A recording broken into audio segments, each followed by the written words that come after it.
Hello မင်္ဂလာပါရှင်ဒီနေ့ကတော့မာနမာနီဖတ်စာနဲ့သင်ခန်းစာတစ်ကိုဖတ်ပြမှာဖြစ်ပါတယ်ရှင်6วันเสาร์สနေနေ့မနက်မှာแม่ชวนมานีไปซื้อกับข้าวที่ตลาด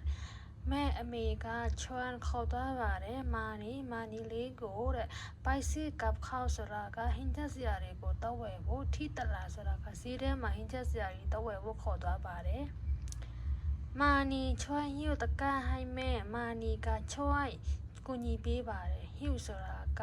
ကူဆွဲပေးပါတယ်တကချင်းနှောင်းကိုဟိုက်မဲအမေကိုကူပြီးတော့ချင်းနှောင်းလေးကိုကူဆွဲပေးပါတယ်နိုင်တလားဈေးထဲမှာมีคนมากလူတွေအများကြီးရှိတယ်လဲပြီးတော့တဲ့มีของขายหลายอย่างရောင်းစရာပစ္စည်းတွေအများကြီးရှိပါတယ်ของกินก็มีစားစရာတွေလည်းရှိတယ်ของใช้ก็มีသုံးဆောင်ပစ္စည်းတွေလည်းရှိပါတယ်แม่ถามราคาอเมริกาဈေးနှုန်းကိုမေးလိုက်ပါတယ်လဲပြီးတော့တဲ့เรียกซื้อ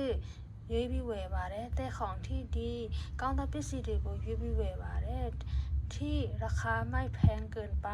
ဈေးသိပ်မများတဲ့ပစ္စည်းတွေကိုသာရွေးဝယ်ပါတယ်တဲ့အရေးသွေးကောင်းပြီးတော့ဈေးသိပ်မများတဲ့ပစ္စည်းကိုသာရွေးပြီးဝယ်ပါတယ်မက်ဆီဖာအမေရိကဝတ်စားတွေကိုဝယ်ပါတယ်ဝီဘီရဲ့စပူစပြာ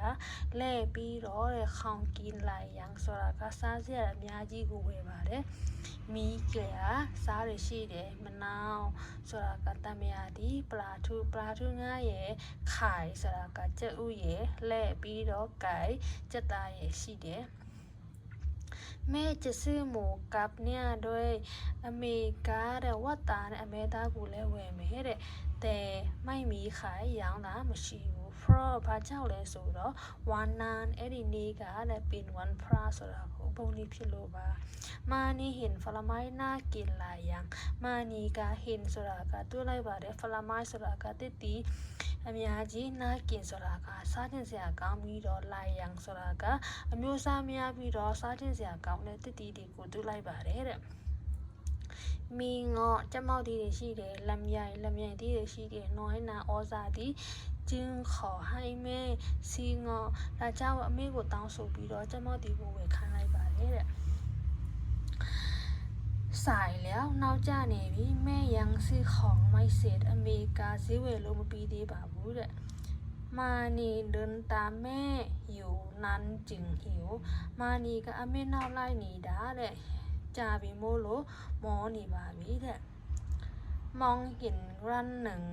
มีของกินน่าอร่อยมองเห็นဆိုတာကလမ်းမြင်လိုက်ပါတယ်ร้านหนึ่งဆိုင်တဲ့ဆိုင်มีของกินน่าอร่อยဆိုတာ